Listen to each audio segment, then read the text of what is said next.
A Mortal's Journey to Immortality Episode 339.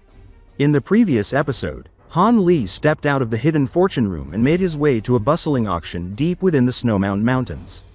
Surrounded by young cultivators and rare treasures, he quietly observed the soaring prices of spiritual herbs and magic tools. Realizing just how different the Great Jin truly was. But everything changed when 3 deep red crystals appeared on stage, crystals that everyone believed were simple fire-smelt stones. Han Li, however, sensed something far more unusual, something tied to demon beast cores, prompting him to outbid all competitors without hesitation. At the end of the previous episode, he received the jade box containing the mysterious crystals and began examining them in silence. Certain that the auction appraisers had overlooked a hidden truth. What will happen next? Stay tuned. And the story continues. What, is there a problem with the fire-smelt crystals? The old man asked with a friendly chuckle. There is nothing wrong. These were precisely what I bidded on. Han Li replied calmly, nodding as he handed over the spirit stones. He collected the 3 glittering crystals and gave a respectful salute before taking his leave. As Han Li walked away, the old man glanced down at the empty jade box and frowned. A hint of doubt flickering across his eyes. Something about the transaction seemed unusual, but he could not put his finger on it. Han Li returned to his seat at the auction hall, and in a flash of light, he held one of the fire-smelt crystals in his hand. A satisfied smile spread across his face as he examined the gem carefully. The green-clothed woman sitting beside him noticed his expression and said in surprise, "Fellow Taoist must be quite wealthy to spend 800 spirit stones on 3 fire-smelt crystals." Han Li looked at her calmly and said, "That is correct. I have been wanting to acquire these crystals for a long time. Being able to obtain them today makes this trip worthwhile." The woman's eyes widened slightly as she noticed a strange glimmer in his gaze. Her voice faltered, and she could not bring herself to say anything further. The yellow-robed woman sitting beside her sensed the tension as well. Her expression shifting subtly as though she perceived something extraordinary. She also remained silent. After this unexpected gain, Han Li felt a surge of anticipation for the remainder of the auction. However, Monarch Soul Divergence, seated nearby, could not contain his curiosity and asked, "Youngster Han, what do these fire-smelt crystals have to do with demon cores? Could you give me an explanation?" Han Li replied calmly, "Senior, you may have already guessed. One of these fire-smelt crystals is actually a grade 7 demon core. Over countless years, it has transformed entirely into crystal. Now, it looks no different from a regular fire-smelt crystal, and even cultivators with exceptional spiritual perception cannot distinguish it." Monarch Soul Divergence raised an eyebrow. A grade 7 demon core? If it is indistinguishable by spiritual perception or even by appearance, how did you recognize it? Han Li chuckled lightly. "This is due to the baleful energy on my body. In the past, I personally killed thousands upon thousands of high-grade demon beasts. Over time, the dense baleful energy on my body reacts to the presence of demon cores. Since I have handled many demon cores before, I developed a special method for detecting them." The old man nodded with understanding, a hint of admiration in his eyes. "I see. If you have truly slain so many demon beasts, then your strong baleful energy makes sense. I am curious, however, about your past experiences. You must have many untold stories." Han Li waved his hand dismissively. "It is nothing. Those are old tales. What matters more is that Senior might not know the use of a crystallized demon core." Monarch Soul Divergence leaned forward slightly, intrigued. "Crystallized demon core? I have never heard of this before. What is its use?" Han Li stroked his chin thoughtfully. "A crystallized demon core is no longer a true demon core. If it is used for pill concoction, it becomes a deadly poison for ordinary cultivators. However, it is an excellent material for crafting flying needles. Needles made from this material can move so swiftly that they strike the target instantly upon release. Most impressively, such needles are nearly invisible while flying, making them ideal for sneak attacks. Due to the rarity and difficulty of creating crystallized demon cores, few cultivators can identify them. If it were not for the baleful energy on my body, I would not have detected it myself. Han Li recalled a jade slip he had seen long ago that recorded the method to craft flying needles from demon cores. When he defeated Zenith Yin's master in the scattered star seas, he had glanced at it out of curiosity and only now remembered the technique after obtaining the crystallized demon core. Monarch Soul Divergence let out a deep sigh. Indeed, the world is full of strange and rare things. Few cultivators have explored all areas of the mortal world. I have visited only 2 of the other cultivation worlds outside the Great Jin. With my lifespan decreasing, I returned to the heavenly south and devoted myself to researching methods of prolonging life. Han Li's tone became gentle. Senior, there is no need to be so disheartened. The cycle of death affects all. And even ascending to the spirit realm does not guarantee freedom from the limitations of lifespan. Only a few cultivators have managed to ascend throughout history. Monarch Soul Divergence shook his head. I refuse to give up. I have always believed I possessed unmatched aptitude and intelligence. Yet, in the end, my soul was trapped in a puppet body. And I only delayed death. Given another chance, I am confident I could reach deity transformation without much difficulty. Han Li felt a trace of sadness. In his past, he had founded a sect in the far west. Monarch Soul Divergence had once been illustrious and peerless. Yet he never reached deity transformation. This realization weighed heavily on Han Li, reminding him of the fragile and uncertain nature of life for even the most talented cultivators. He remained silent, deep in thought. The auction continued, with increasingly valuable items being presented. But none caught Han Li's interest. As the final treasures and pills were being bid on, his patience ran out. Without hesitation, he left the auction hall, drawing curious glances from the women who had sat near him. Han Li wandered the surrounding buildings slowly, his attention drifting as he passed other cultivators and disciples of the 3 noble clans. He seemed absent-minded, yet his movements were deliberate. After the time it took to finish a cup of tea, Han Li arrived at a remote building where a white-robed Foundation establishment cultivator was standing inside. The man looked around as if expecting someone. Han Li carefully swept his spiritual perception around the area. There were no nearby cultivators, and no powerful restrictions were present. The nearest cultivators were over 300 meters away and would not notice this location. Satisfied, Han Li approached the man. The large man was startled by Han Li's sudden appearance. "Does fellow Taoist have business here?" he asked cautiously. Han Li smiled faintly. "Are you a Feng Clan cultivator?" The man studied Han Li and, seeing his well-equipped appearance, responded politely. "Yes, I am the chief external affairs attendant of the Feng Clan. How may I help you?" "I need to speak with your clan master regarding a matter," Han Li said in a friendly tone. The man hesitated. "The clan master is handling important matters and cannot see strangers. Perhaps you can tell me first?" Han Li nodded. "Very well. As I left the auction hall, I discovered an issue with an item. I need to discuss it with your clan master." The man's expression stiffened. "An item from the auction hall? If there is an issue, you should report it to the auction hall." Han Li's voice was calm, yet firm. "This is not something the auction hall can resolve. You will understand once I show you the item." With a subtle motion, Han Li touched a pouch at his waist and produced a shining red gem. The large man's suspicion eased, and he reached for the gem. "Isn't this a fire-smelt gem? Why would you need to see the clan master about this?" As he spoke, a wisp of blue flame suddenly erupted from the gem.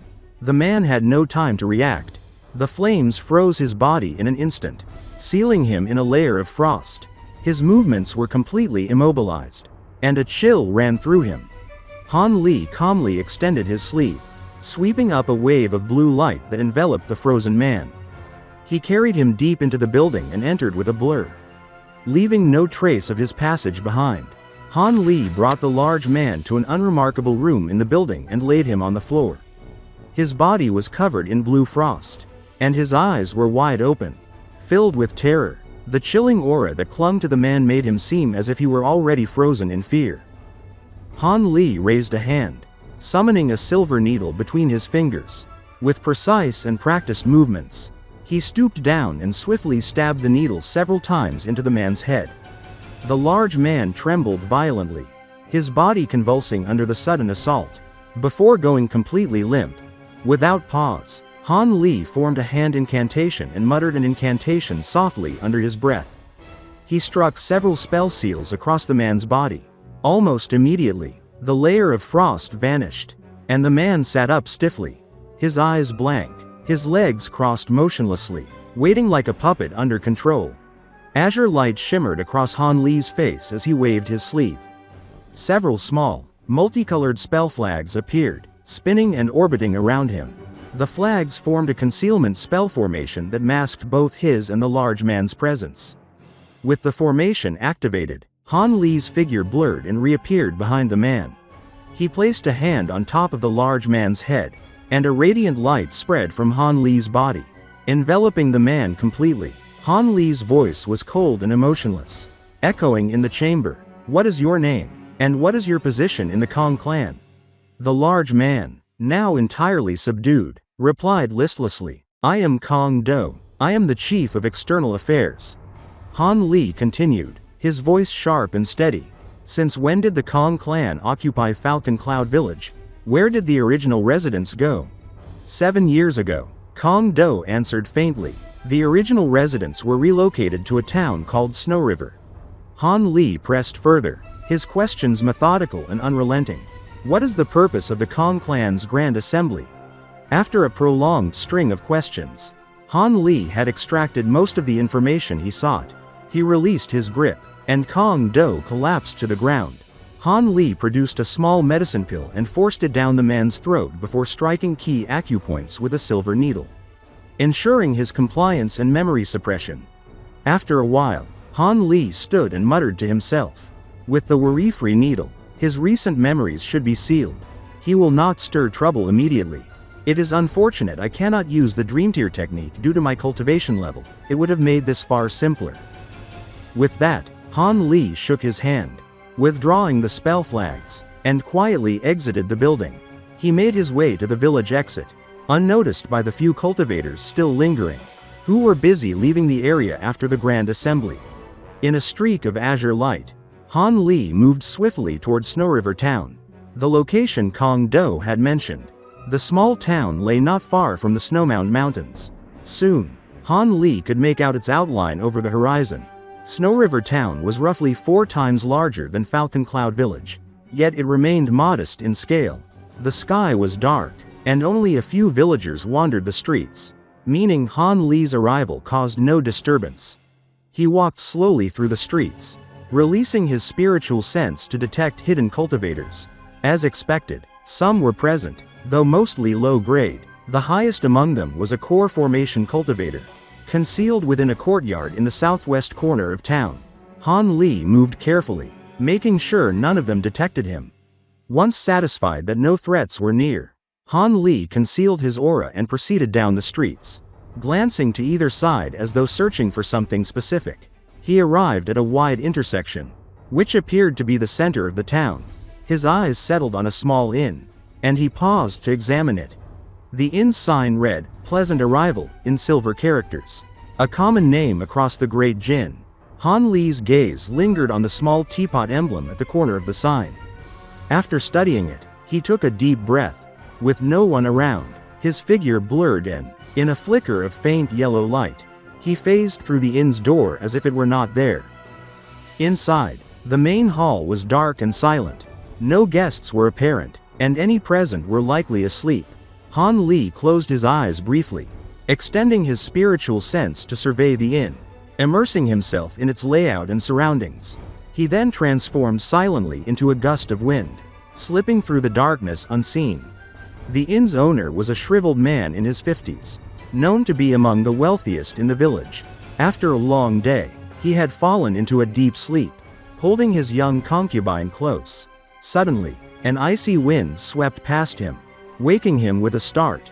He opened his eyes to find a figure standing beside his bed, its eyes cold and shining in the darkness.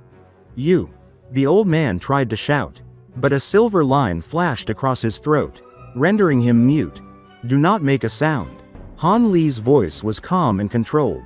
"Although no other cultivators are here, I do not wish to alarm anyone. I only wish to discuss this item with you." He raised his hand, producing a key that shimmered with silver light.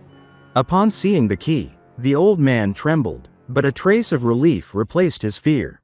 Han Li was holding the key, and with that confirmation, the man knew the young master had returned.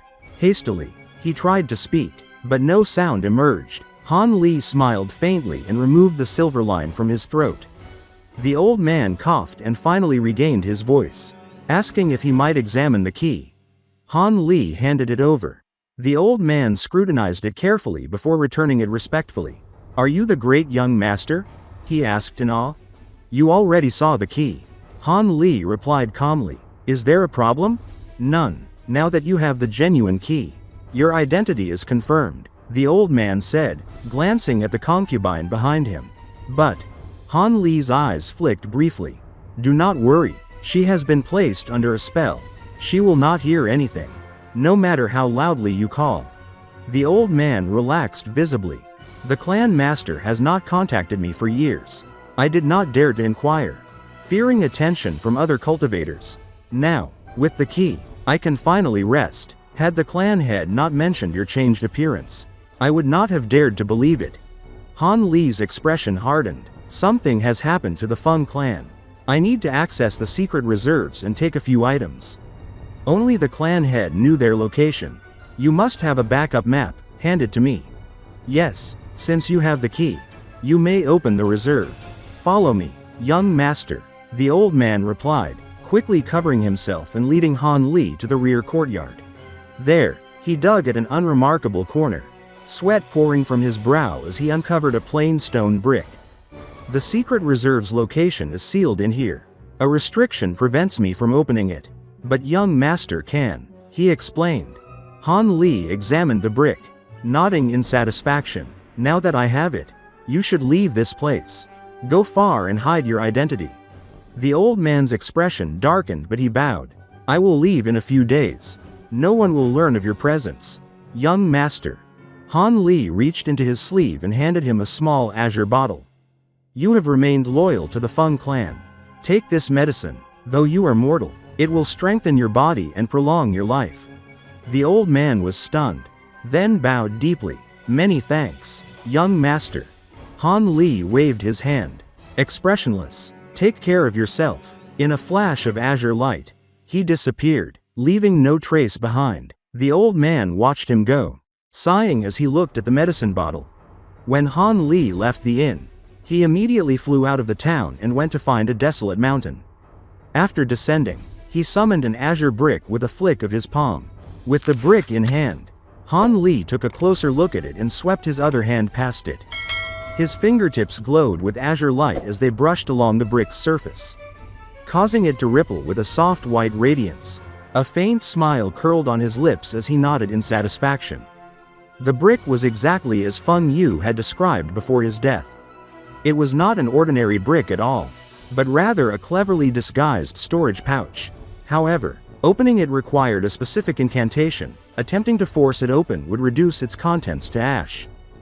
Han Li recalled the incantation he had acquired from Feng Yu and muttered it under his breath. A ball of azure light, inscribed with dancing talisman characters, flew from his mouth and struck the brick, wrapping it completely in radiant energy. With precision, Han Li formed a single-hand incantation gesture and pressed his fingers against each corner of the brick. A sharp, light bang resounded, and a pitch-black hole appeared on the surface. He did not risk reaching into the hole. Instead, he struck the bottom of the brick with a firm slap, causing it to vibrate and release two items from within. They shot into the air, and Han Li easily caught them with one hand. One was a jade slip several inches long, and the other a neatly bundled pile of documents. Without hesitation, he set the brick aside and immediately immersed his spiritual sense into the jade slip. Minutes passed, and his expression gradually darkened, shadows of worry flickering across his face. Monarch Soul Divergence, observing him, asked with mild curiosity, "What is it? Could it be that the jade slip does not contain the location of the Feng Clan's secret cave?" Han Li let out a long, heavy sigh, withdrawing his spiritual sense. "It is there," he said, his tone weighted, "and it even details the exact location of the hidden storage." Monarch Soul Divergence raised an eyebrow, sensing the tension in Han Li's demeanor. Then why the gloom? Could the cave be situated in a particularly dangerous area? Han Li nodded, his expression a mix of worry and resolve. It is very possible I will encounter trouble.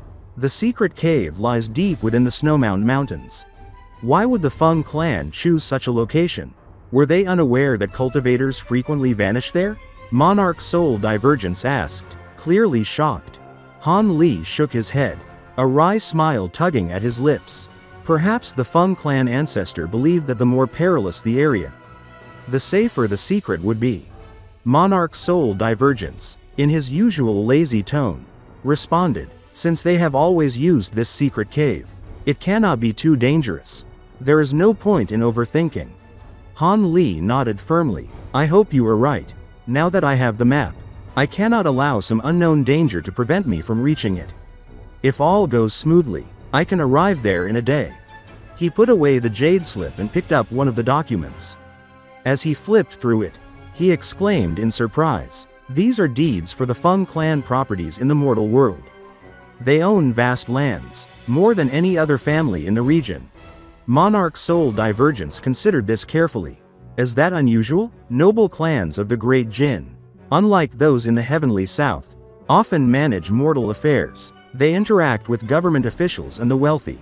Even wandering cultivators seek their favor. The Great Jin spans vast territories and is densely populated. Unlike the sparsely inhabited heavenly south, resources like spirit medicines and spirit stones are more concentrated among mortals. As a result, cultivators there often interact with mortal authorities and institutions, maintaining agreements to protect their influence. Han Li pondered, stroking his chin. So the royal powers control cultivation resources indirectly? Monarch Soul Divergence chuckled. It is not merely control. The Great Jin has always been ruled by a powerful imperial court. Even the strongest cultivators dare not meddle in mortal affairs, lest rival sects use it as an excuse to retaliate. Over centuries, powerful sects reached a compromise with the imperial court. They would not interfere, and in turn, the court could employ certain cultivators for official purposes. Agreements ensured that no sect gained undue advantage, and noble clans emerged from these arrangements. These lands often contain carefully stored cultivation resources, vital for a clan's survival. Han Li's eyes widened in astonishment. If these documents are so important, why were they left here? Did the Feng Clan master anticipate disaster and place them as a contingency? That is possible, Monarch Soul Divergence replied, but it matters little now. We must head to the secret storage. Perhaps there is even a Buddhist technique there to dissolve your baleful energy. Han Li smiled and stored the documents in a jade box. Confirming his direction, he flew off on a magic tool, heading toward the Snowmound Mountains. Far below, in a tomb beneath the mountains, two silhouettes glowed with green energy, kneeling before three stone coffins. They remained motionless until two streaks of green light shot from one coffin into their foreheads. Go, kill him and retrieve the treasure, a commanding voice boomed from the center coffin. The silhouettes blurred into streaks of green light and shot out of the tomb. One of them muttered in fear, I have acquired the appearance of the person who took the Vajra barrier. The prince's residual energy remains for a short time. As long as he does not leave Guaning province, escape will be impossible. The center coffin's occupant sneered. I will let it slide this time, but any further trouble will not be tolerated. Yes, next time. It will not happen, the other replied. Voice trembling with fear, silence fell upon the tomb until a sudden bang erupted. The lid of the middle coffin flew 10 meters in the air, and a thin silhouette wearing a crown sat up. My king, why are you? A woman's voice called from another coffin. The veins of yin energy in the earth will soon erupt. A brief departure from the tomb will not harm me greatly. It is the perfect chance to assist General Jie and eliminate troublesome figures outside the noble clans. After I leave, I will activate all restrictions to prevent outsiders from entering, he explained, his red eyes glowing. Be careful, Your Majesty, the woman said. Do not worry, my beloved concubine. I will return in 2 days and take only what is necessary. He stood, his body flickering several times before transforming into a cloud of gray mist and vanishing. Silence fell again, broken only by a woman's deep sigh. Meanwhile, Han Li approached Snowmound Mountain at dawn. Concealing his aura, he flew at low altitude, releasing his spiritual sense to cover only a few kilometers. Watching carefully for threats, the Feng Clan's hidden storage lay near the mountain's heart, in a well-concealed location. After circling the area, Han Li descended onto an unremarkable peak. A kilometer-tall waterfall, described exactly in the jade slip, lay before him. He formed an incantation gesture and sent 2 streaks of azure light into the waterfall. A muffled rumbling followed, and a 3-meter-wide hole appeared in the cascade. Han Li flew through without hesitation, and the hole sealed behind him. Unbeknownst to him, 2 green silhouettes pursued him from 500 kilometers away. Snarling with rage, their pitch-black fangs bared, and low, dreadful roars escaping their throats. Yet, they were unaware that a few kilometers behind them, 2 hidden figures silently observed, whispering to one another with heads lowered.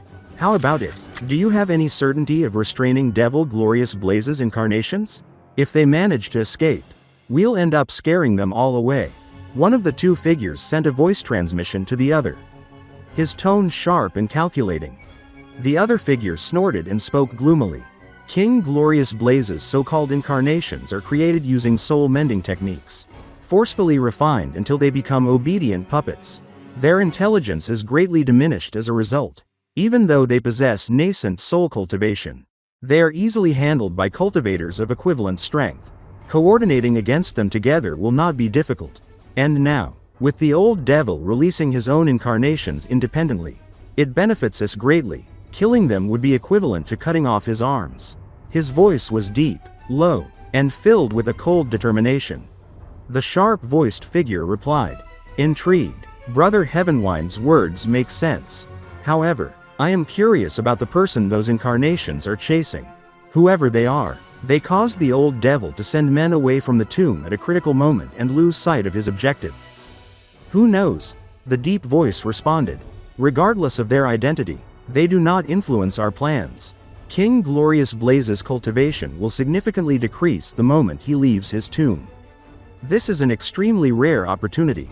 That old devil is incredibly cautious and never leaves his tomb for long. If it were not for the trap I set, we would have had no chance at all. His abilities in the tomb rival a late nascent soul cultivator. The sharp voice chuckled sinisterly. If old Devil Glorious Blaze knew that we had already leaked our plan to the other 2 noble clans, I wonder what expression he would make. The clans have already invited their sect backers and are waiting for him to take the bait. Even if he escapes by luck, we will be waiting outside his tomb. Escape will be impossible. That is correct. We have been scheming for over 10 years for this plot. Ever since we set the trap, we have maintained our position, observing him and waiting for the perfect moment to strike. Once he is gone, his beloved concubine and child will be powerless against us.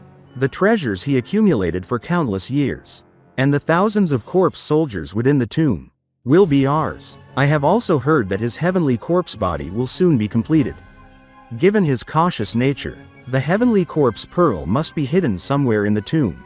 If we find it and remove his soul, we can utilize it for body hardening and strengthening cultivation. It is the ultimate treasure for such techniques. Brother Heavenwine said greedily. The sharp-voiced figure replied lightly.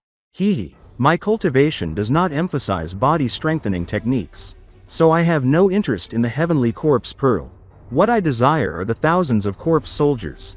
With them, I could establish a faction of power without ever leaving seclusion. Heavenwine's voice rose with excitement. I know what fellow Taoist Yin would say. He would only want the corpse spirit arts to control the corpse soldiers with ease. Otherwise, he would need to seek our help to utilize them.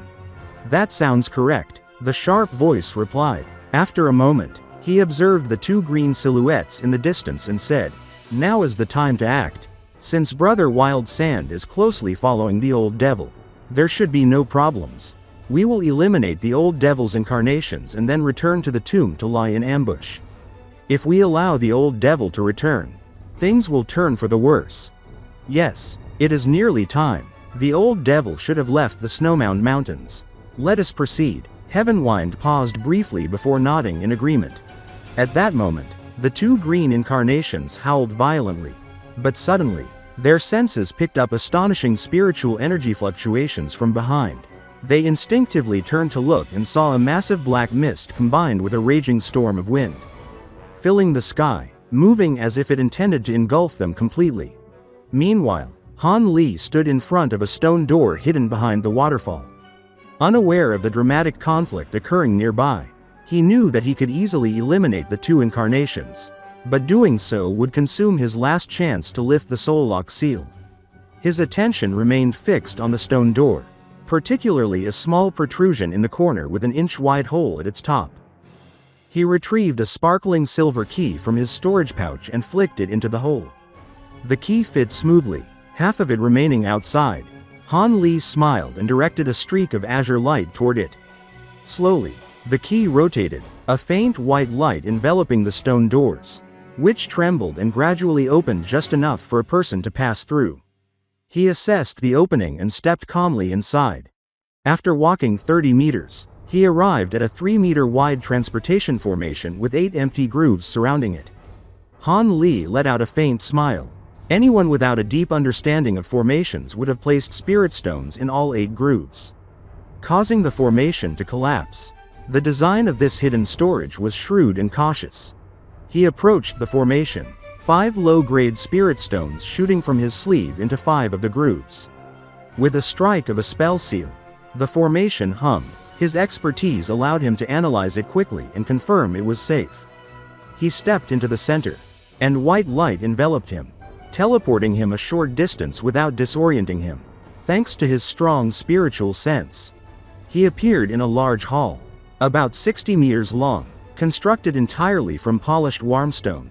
The hall was sparsely decorated, featuring 2 rows of green wooden shelves and 3-meter-long silver chests. Surprisingly, the Feng Clan's secret cave was relatively small. The shelves were made from precious wood, their color and fragrance preserved despite the passage of centuries. One shelf held over 30 magic tools of mid-grade quality or higher, interspersed with other unknown treasures. The other shelf contained over 100 densely arranged jade slips. Han Li ignored the magic tools and chests initially, focusing on the jade slips. He swept his spiritual sense through them with incredible speed. To his surprise, none of the jade slips contained Buddhist techniques.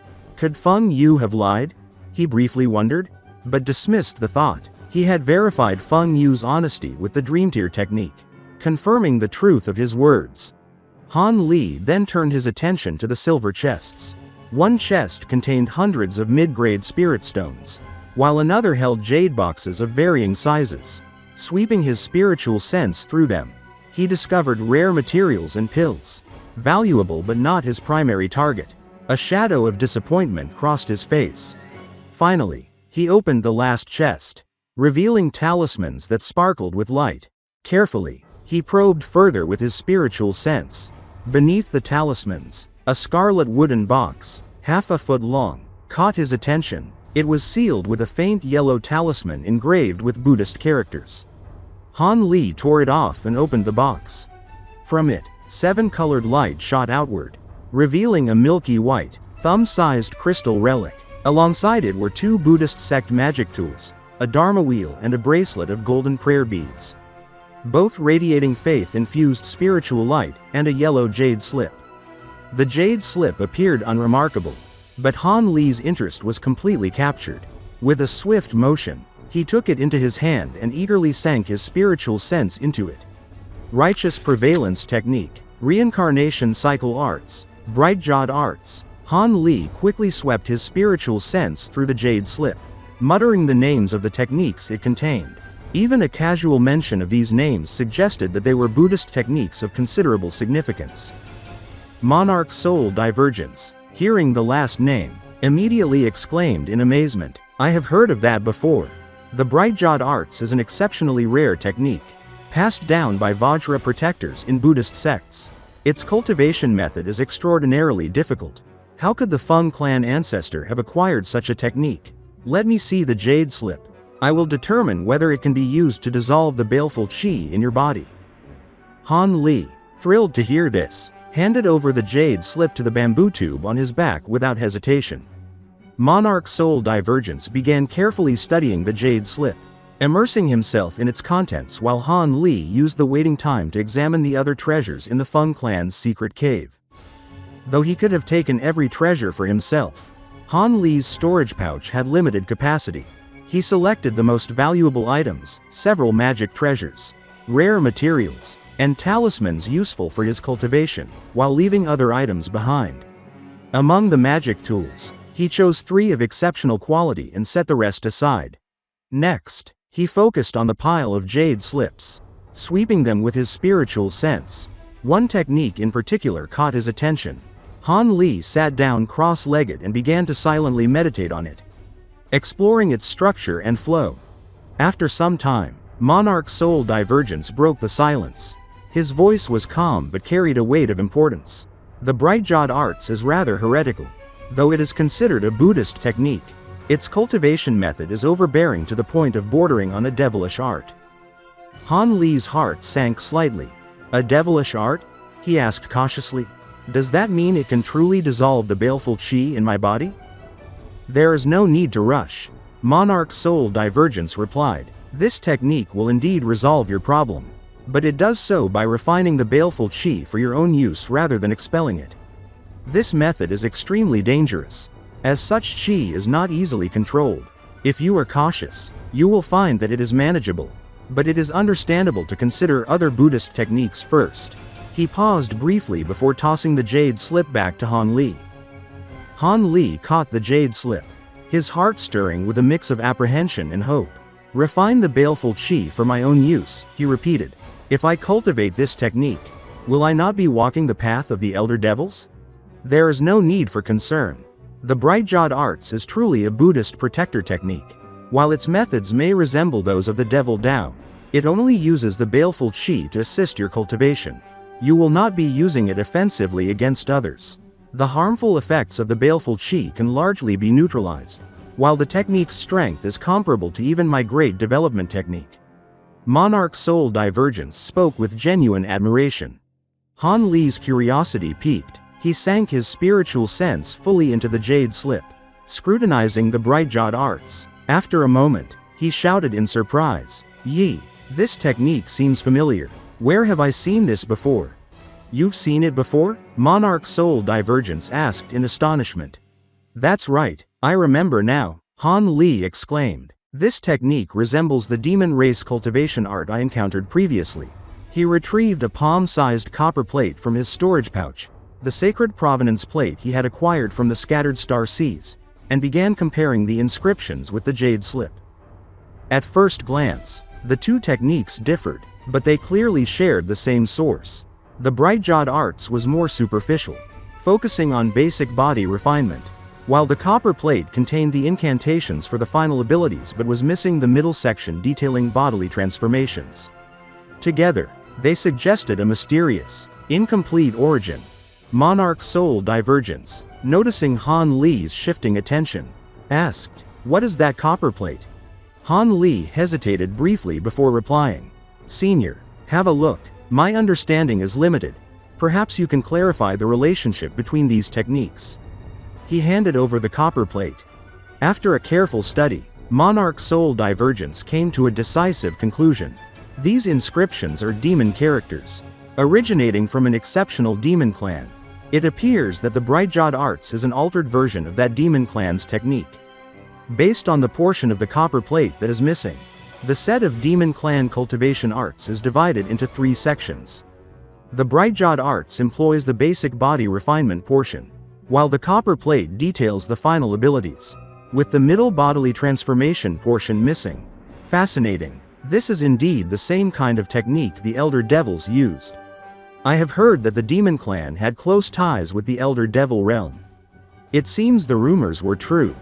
Han Li's mind raced. Then the technique must have originated from the Elder Devils, later acquired by beast clans. Eventually, a Buddhist sect incorporated part of the foundations and transformed it into the Brightjade Arts. For it to hold significance to devils, demons, and Buddhists alike, it must have a single great origin. Han Li paused. his gaze distant, thinking of the baleful qi within his body. Regardless of the technique's power, the pestilence demons in me may soon fail to contain the baleful qi. I have little time. I must cultivate the Brightjade Arts to resolve this crisis as soon as possible. Monarch Soul Divergence nodded thoughtfully. Yes, searching for another technique will be far too risky. Although this technique might be difficult for others, your abundance of baleful qi will make cultivation much easier. Han Li considered carefully. I hope that is true. It seems a Vajra relic is required to cultivate it. Could that pose a problem? Didn't you acquire a Vajra relic just now? Monarch Soul Divergence asked. This is the perfect opportunity. Though your cultivation may be less effective than the Feng Clan ancestor using their crystal relic, you will still be able to refine it once your spirit beast finishes consuming the corpse flames in the Vajra barrier. You can refine it fully. I will teach you additional techniques to aid in cultivating the Brightjade Arts safely. You need not worry. I have researched crystal relics extensively, even infiltrating one of the 10 great Buddhist sects for over 10 years. Cultivating the Brightjade Arts with a crystal relic is completely feasible. Satisfied, Han Li decided to act without delay. Very well, since this technique suits me, I should hurry. Ever since entering these mountains, I have felt something amiss. I need to locate a spirit vein to cultivate and resolve this. He cast one last glance through the hall before stepping into the transportation formation, disappearing in a flash of white light. Within the time it would take to finish a meal, Han Li emerged from the Snowmound Mountains, streaking through the sky with a trail of azure light. He discussed with Monarch Soul Divergence where he could find a spirit vein for secluded cultivation. Suddenly, a tremendous explosion shook the mountains over 100 kilometers ahead. Entire mountain formations collapsed, throwing Han Li off balance and causing a ring of buzzing sound to pierce his ear. Alarmed, he quickly adjusted his flight path, accelerating in the opposite direction. As he traveled a dozen kilometers away, he detected massive spiritual qi fluctuations closing in. A cloud of gray qi, a cloud of black qi, and a white windstorm tore through the sky, racing toward him and pursuing one another relentlessly. With his current cultivation, they closed the distance rapidly, reducing the separation to only 2 kilometers. In this episode, we saw Han Li uncover the Feng Clan's hidden treasures, including the jade slips and secret documents that revealed the exact location of the Feng Clan's secret cave deep in the Snowmound Mountains. He navigated the treacherous mountains with caution, using his magic tools and spiritual sense to avoid unseen dangers. Inside the secret cave, Han Li discovered a wealth of magic treasures, rare materials, and talismans, and most importantly, the Brightjade Arts, a rare and powerful Buddhist technique capable of refining the baleful qi within him. With the guidance of Monarch Soul Divergence, Han Li explored the origins of the technique, realizing it was connected to ancient demon clan cultivation arts, and prepared to cultivate it using the crystal relic he had acquired. Meanwhile, danger loomed as powerful spiritual qi fluctuations and pursuers closed in, signaling that his journey was far from over.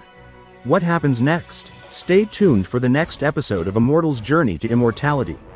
If you enjoyed this episode or found it exciting, don't forget to like the video and subscribe to the channel to receive the latest updates on Han Li's journey. Thank you for watching, and we'll see you in the next episode.